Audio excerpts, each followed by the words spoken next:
Assalamu alaikum wa rahmatullahi wa barakatuh. Paix et bénédiction à vous tous.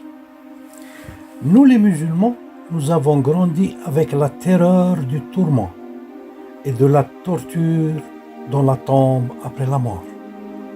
Combien de cauchemars avons-nous vécu enfants, avec les menaces qui nous étaient proférées par le cheikh à l'école coranique ou par les grands-parents dans leurs récits sur la fin des temps, ou par nos parents aussi, pour nous dissuader de faire des péchés ou de nous comporter mal dans la vie. Nous tous, nés dans des familles musulmanes, avons entendu parler de Nakir et Munkir qui viennent nous rendre visite dans la tombe où on nous demande qui est notre Dieu et qui est notre prophète et quelle est notre religion. Et si nous ne répondons pas à leurs questions, nous sommes frappés à la tête avec une boule de fer pleine de clous et attachée à une chaîne. Ils nous ont dit que les cris des morts punis dans leur tombe se font entendre sur toute la terre, mais nous les entendons pas, les animaux les entendent, et que le prophète sallallahu alayhi wa sallam, dans de nombreux hadiths, aurait dit qu'il avait entendu des morts crier parce qu'ils étaient en train d'être torturés dans leur tombe. Ces contes sont-ils vrais ou sont-ils des légendes inventées pour terroriser les croyants? Allons ensemble parcourir ce qui est dit dans le Coran à ce sujet. Il convient de noter immédiatement que ces légendes sur les tourments et la torture dans la tombe se retrouvent dans les recueils de ce qu'on appelle les hadiths du prophète sallallahu alayhi wa sallam, ou ses paroles. Par conséquent, s'ils sont conformes à ce que dit le Coran à ce sujet, nous n'avons aucun problème de les prendre en considération et d'y croire. Mais s'ils sont contraires au contenu du Coran, alors nous aurons le droit de les rejeter par la force, parce qu'ils racontent des mensonges sur Allah et son prophète. Commençons par le verset suivant qui souligne que les criminels, les injustes ou les iniques seront laissés faire jusqu'au jour du jugement, c'est-à-dire que leurs actes sont libres jusqu'au jour du jugement où ils seront jugés. Et simplement une fois jugés qu'ils sauront quel est leur sort. Coran chapitre 14, verset 42. Et ne pense point qu'Allah soit inattentif à ce que font les injustes. Il leur accordera un délai jusqu'au jour où leurs regards se figeront de la peur. Ils seront stupéfaits. Ils ne s'attendent pas à ce qu'ils vont voir. Donc, Allah les laisse attendre jusqu'à ce moment-là où ils sont stupéfaits et ils ont peur. Ils attendent ce que sera leur jugement, qu'ils ne connaissent pas encore. وَلَا تَحْسَبَنَّ اللَّهَ غَافِلٌ عَمَّا يَعْمَلُ الظَّالِمُونَ إِنَّمَا يُؤَخِّرُهُمْ لِيَوْمٍ تَشْخَصُ فِيهِ الْأَبْصَارُ, c'est-à-dire jusqu'au jour du jugement, où leur regard sera figé sur ce qu'ils verront dans l'autre vie. Si Allah accorde un sursis aux iniques, c'est-à-dire aux injustes, qui punira-t-il alors dans la tombe, si la punition est prévue dans celle-ci? Punira-t-il alors les braves personnes? Vous voici le verset qui ne laisse aucun doute sur le fait que chaque âme n'aura sa facture à payer, c'est-à-dire son jugement, que pendant le jour du jugement. Coran chapitre 3, verset 185. Toute âme goûtera la mort, mais c'est seulement au jour de la résurrection que vous recevrez votre entière rétribution. Quiconque donc est écarté du feu et introduit au paradis a certes réussi, et la vie de ce monde n'est qu'un objet de jouissance trompeuse. كل نفس ذائقة الموت وإنما توفون أجوركم يوم القيامة فمن زحزح عن النار وأدخل الجنة فقد فاز وما الحياة الدنيا إلا متاع الغرور. Renierons-nous donc ce que dit Allah dans son Saint Coran et acceptons-nous ce que disent les hadiths de contraire à ce sujet? Chers frères et chères sœurs, astaghfirullah, à propos de ce qu'ils disent comme mensonge sur Allah, nous sommes responsables de ne pas avoir approfondi et divulgué à temps le contenu du livre d'Allah qui n'a laissé aucun sujet important pour les nations et pour les tribus qu'il n'a pas traité. Mais c'est nous qui avons abandonné notre rôle sur terre, qui est celui de rappeler nous-mêmes et puis les gens de ce que Allah nous a cédé comme message. Lisons encore sur ce sujet dans ce que dit le Coran. Coran chapitre 2 verset 281. Et craignez le jour où vous serez ramenés vers Allah. Alors chaque âme sera pleinement rétribuée de ce qu'elle aura acquis et ils ne seront point lésés. واتقوا يوما ترجعون فيه إلى الله ثم توفى كل نفس ما كسبت وهم لا يظلمون. Devrions-nous également fermer les yeux sur ce verset du livre d'Allah et écouter ce qu'ils disent des inconnus sur les recueils de hadith? Observons alors selon le Coran. Quand nous serons jugés selon Allah, nous saurions déjà notre sort dans la tombe ou après notre résurrection. Coran chapitre 24, verset 24. Le jour où leur langue, leurs mains et leurs pieds témoigneront contre eux de ce qu'ils faisaient. يوم تشهد عليهم ألسنتهم وأيديهم وأرجلهم بما كانوا يعملون. Ce n'est donc que le jour de la résurrection que l'inique ou l'injuste saura comment il obtiendra sa récompense, et non pendant son attente, endormi dans son tombeau. C'est-à-dire quand son corps terrestre est endormi et que son âme est détachée de son corps. Le verset nous informe que nos mains et nos pieds parleront et témoigneront. Il est clair donc qu'il s'agit de notre corps céleste et pas le corps terrestre qu'on a eu et qui est dans la tombe et qui est de la terre et qui est retourné à son origine. Mais le corps céleste auquel nos âmes se seront jointes ou accouplées. Vous voici encore un autre verset qui insiste pour nous dire qu'il y aura des ennuis pour eux, pour les méchants, les iniques, les injustes, pendant le jour du jugement, et non dans la tombe. Coran chapitre 52, verset 11. Ce jour-là, malheur à ceux qui auraient traité les signes d'Allah de mensonges. Les signes d'Allah ici, c'est les versets d'Allah de mensonges. فَوَيْلٌ يَوْمَئِذٍ لِلْمُكَذِّبِينَ. Encore dans le chapitre du Coran 99, verset 6. Ce jour-là, c'est-à-dire le jour de la résurrection, les gens sortiront séparément pour que leur soient montrées leurs œuvres.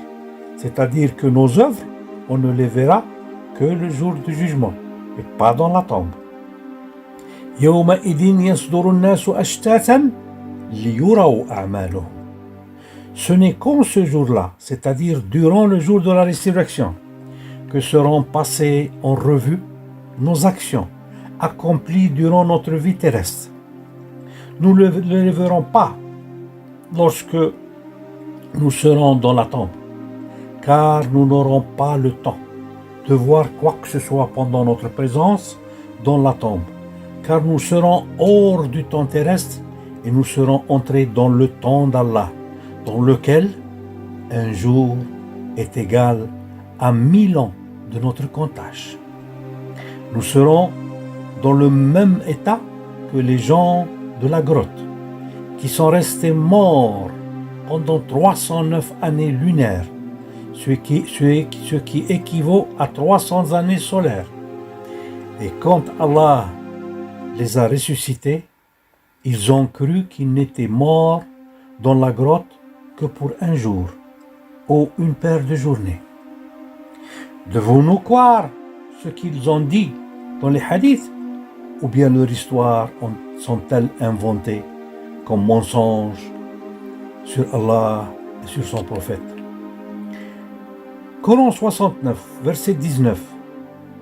Quant à celui à qui on aura remis le livre, c'est-à-dire le registre de nos actes, en sa main droite, il dira: Tenez, lisez mon livre. J'étais sûr d'y trouver mon compte. فأما من أوتي كتابه بيمينه فيقول هاؤم أقرأ كتابي إني ظننت أني ملاق حسابي.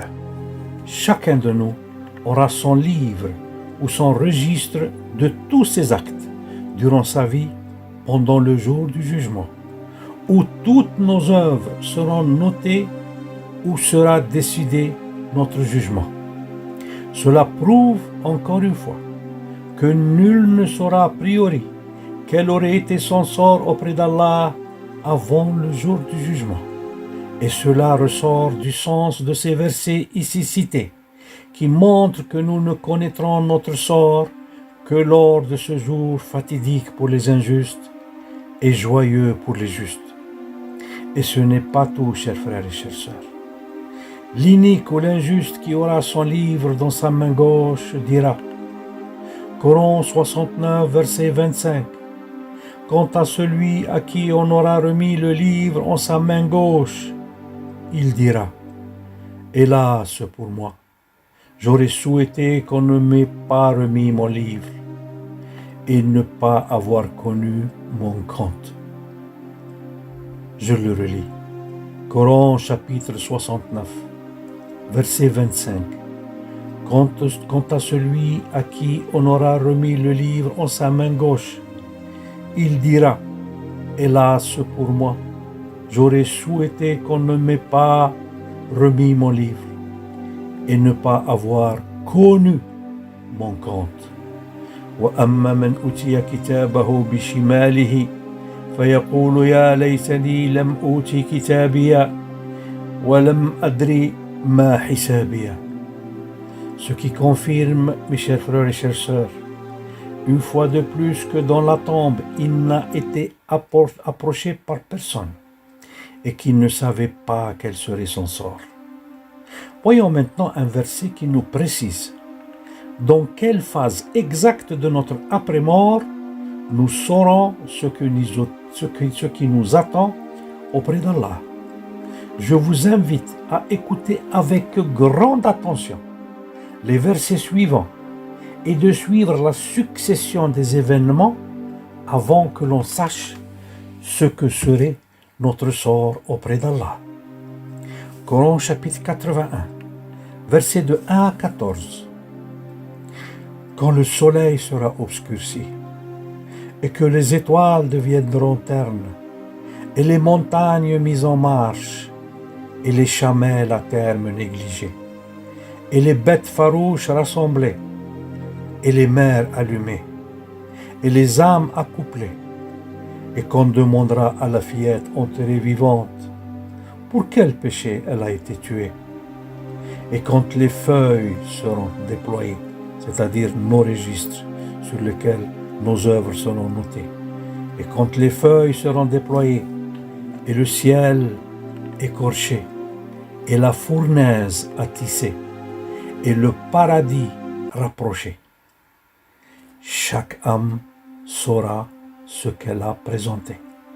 Donc, c'est seulement après tous ces événements qui précèdent notre connaissance de notre jugement et de notre sort que l'on saura quel en est notre jugement.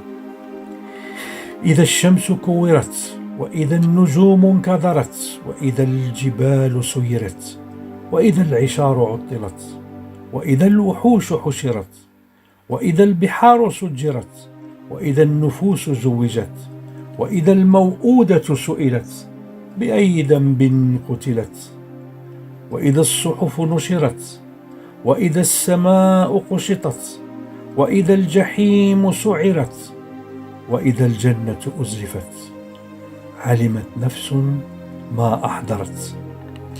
Chaque âme ne connaîtra donc son sort que le jour de la résurrection, et absolument pas dans le tombeau. Elle connaîtra son sort après que tout ce qu'il y a sur terre serait anéanti.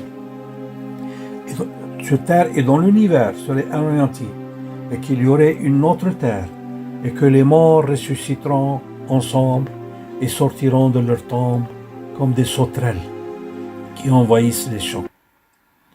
Et écoutons encore cet autre verset qui confirme celui que je viens de vous lire à peine. Coran 82, versets de 1 à 5.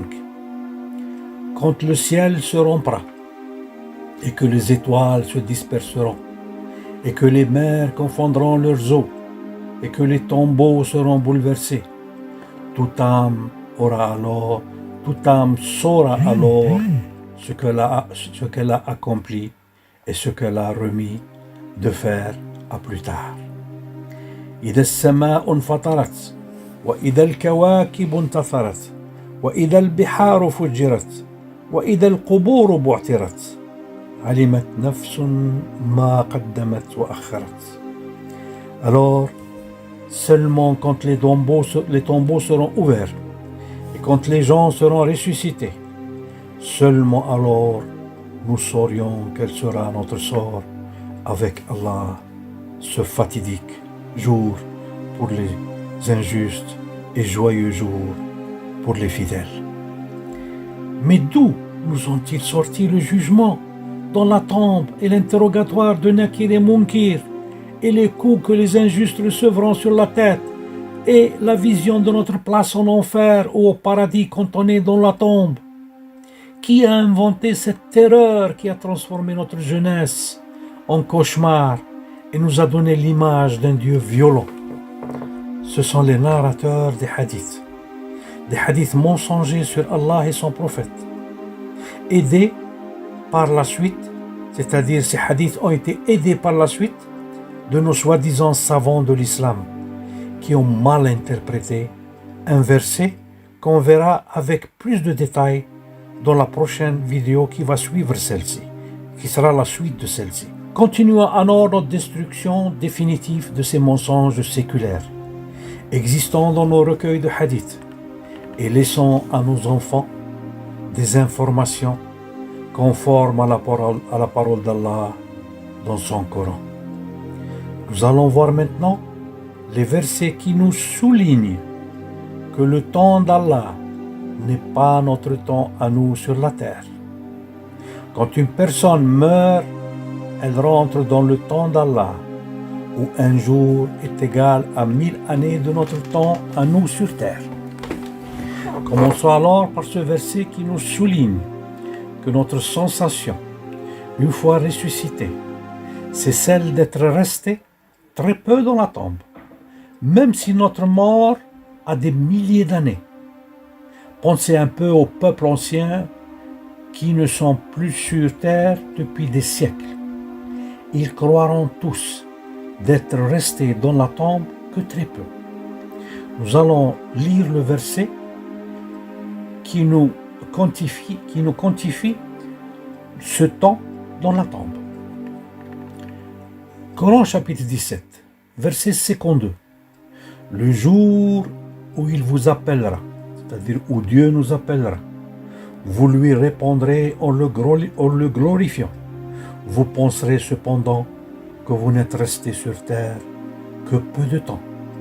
يوم يدعوكم فتستجيبون بحمده وتظنون إن لبثتم إلا قليلا. Si les injustes ou les iniques avaient été tourmentés et torturés dans la tombe, ils auraient sûrement senti que leur jour était long et ils n'auraient certainement pas oublié les tourments et les souffrances qu'ils ont endurés. N'est-ce pas logique ceci? Ils pensent dans le verset précédent qu'ils ne sont restés que peu de temps dans leur tombe. Exactement comme l'ont senti les gens du Kahf, qui avaient estimé d'avoir été que peu de temps dans la grotte, mais dans laquelle ils sont restés plus de 300 années solaires.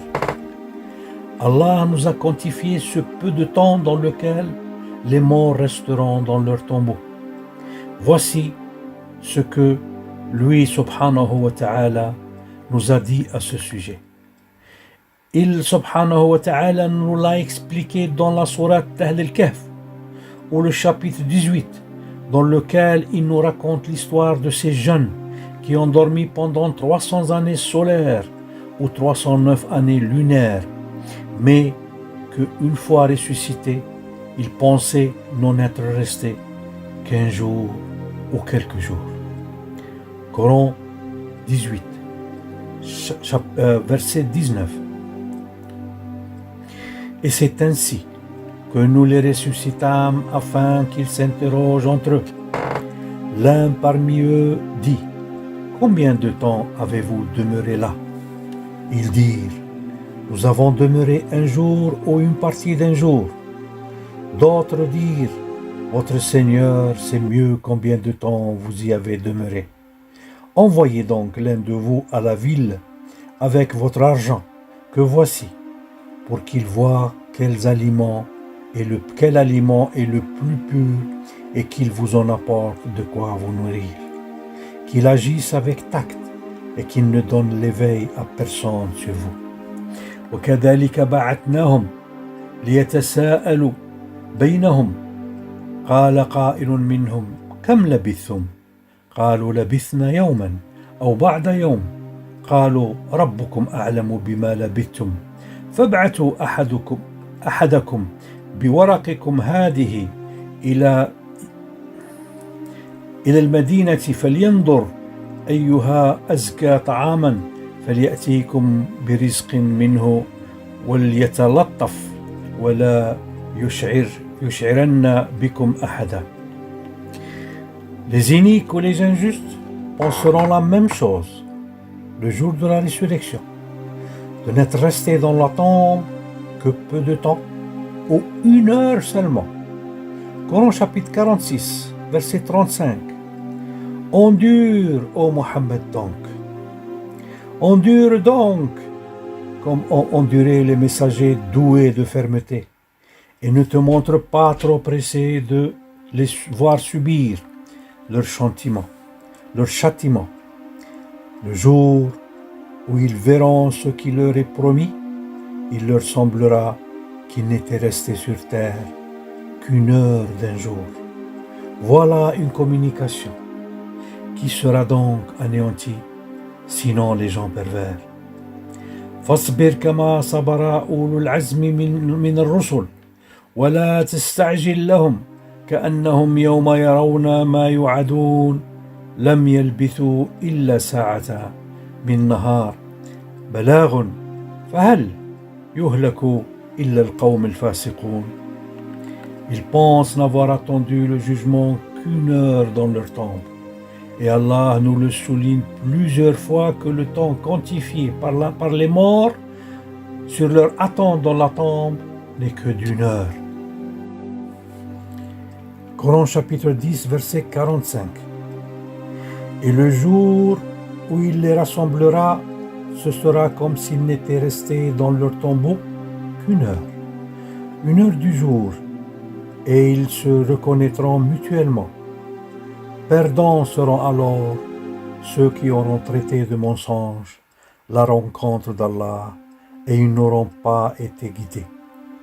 ويوم يحشرهم كأن لم يلبثوا إلا ساعة من النهار يتعارفون بينهم قد خسر الذين كذبوا بلقاء الله وما كانوا مهتدين.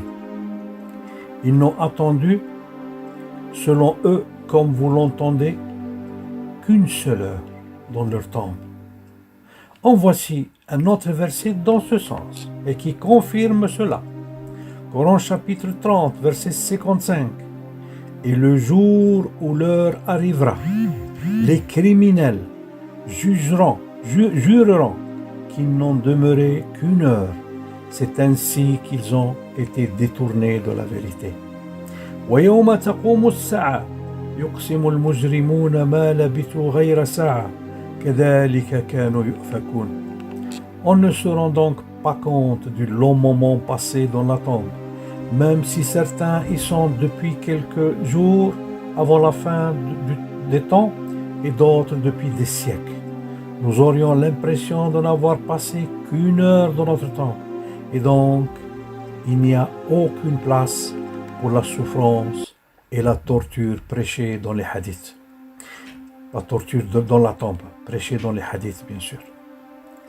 Comme vous l'avez vu 4 fois, Allah nous dit qu'il nous semblera que nous n'avons pas été dans le tombeau plus d'une heure.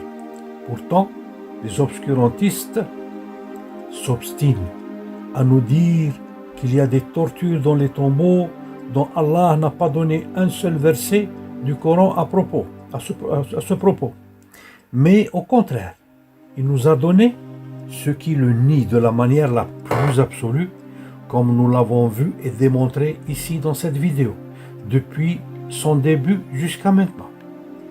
Alors, faites attention à ce que je vais vous dire maintenant, car il est très important de se le rappeler. Allah nous dit en insistant que si nous sommes en désaccord sur un fait, nous devons nous rendre à son jugement.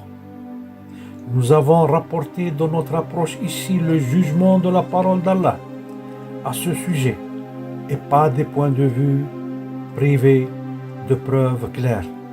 Nous avons cité des versets clairs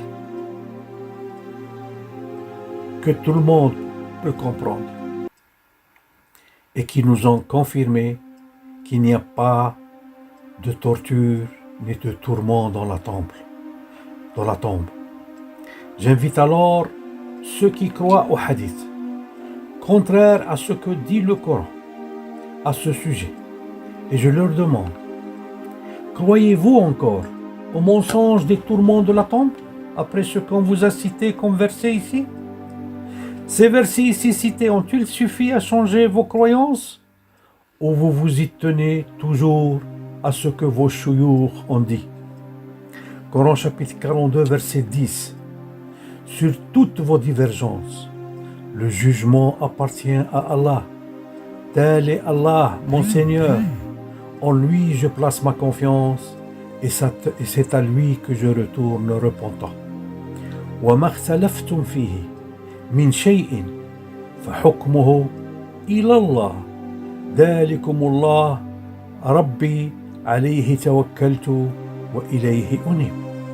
Nous avons répondu à ce que dit ce verset et nous nous sommes retournés vers Allah et vers sa parole et vers le Coran qui nous a révélé et nous avons placé confiance en sa parole dans le Coran. Et vous? Nous avons prouvé par la parole d'Allah que les tourments et la torture dans la tombe n'existent pas. Et à la place, vous continuez à confirmer que de tels tourments et telles tortures existent dans la tombe. Et vous vous fiez à ce que des hommes inconnus ont dit depuis des siècles dans des hadiths inventés. N'est-ce pas ici du shirk dans votre attitude? Coran chapitre 39, verset 35.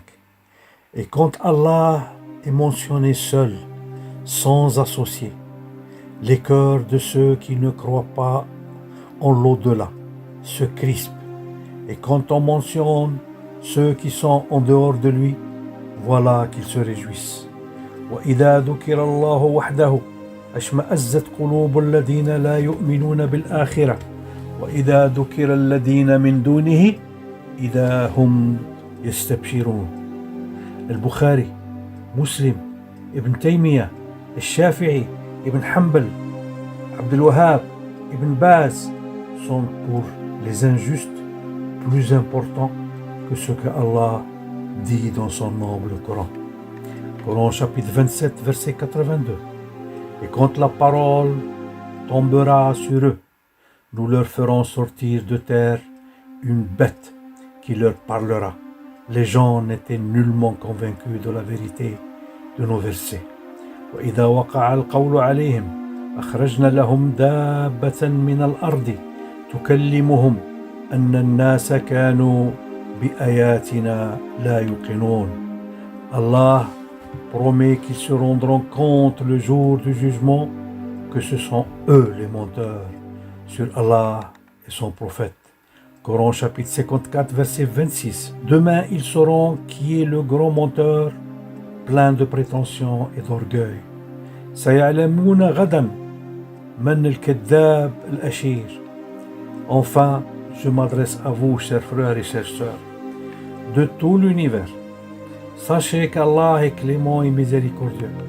Loin de lui l'idée d'être un Dieu violent qui punit sévèrement les gens. L'enfer est en fait la demeure de Satan, et ceux qui l'ont suivi, de leur vivant, ont choisi de demeurer avec lui dans sa demeure de l'au-delà. Allah leur a donné le libre arbitre et les a laissés choisir entre le paradis et l'enfer.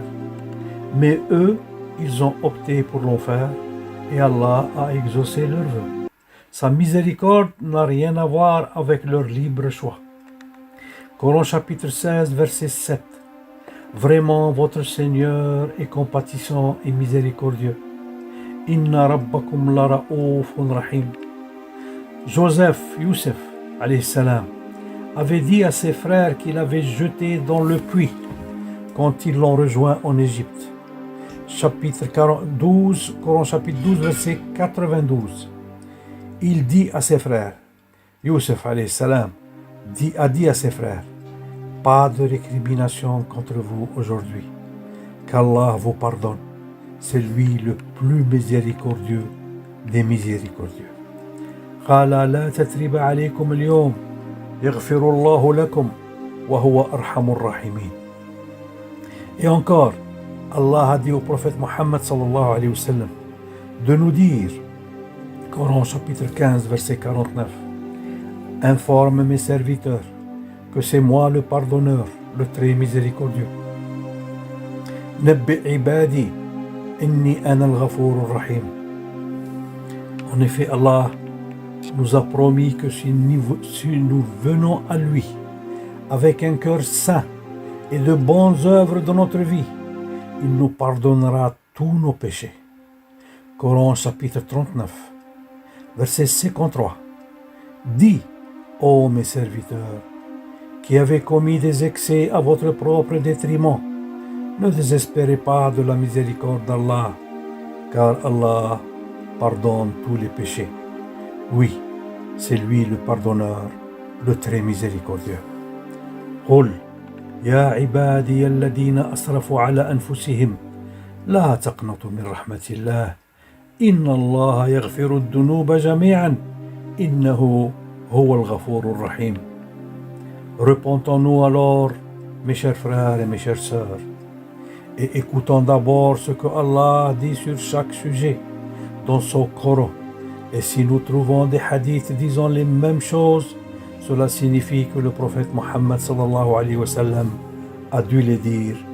Mais s'ils disent des choses contraires à ce que dit le Coran, alors écartons-les de nos esprits et considérons-les comme une œuvre de Satan et purifions nos collections de hadiths de ces mensonges sur Allah et son prophète.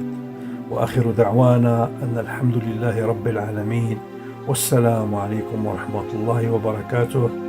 Paix et bénédiction à vous tous.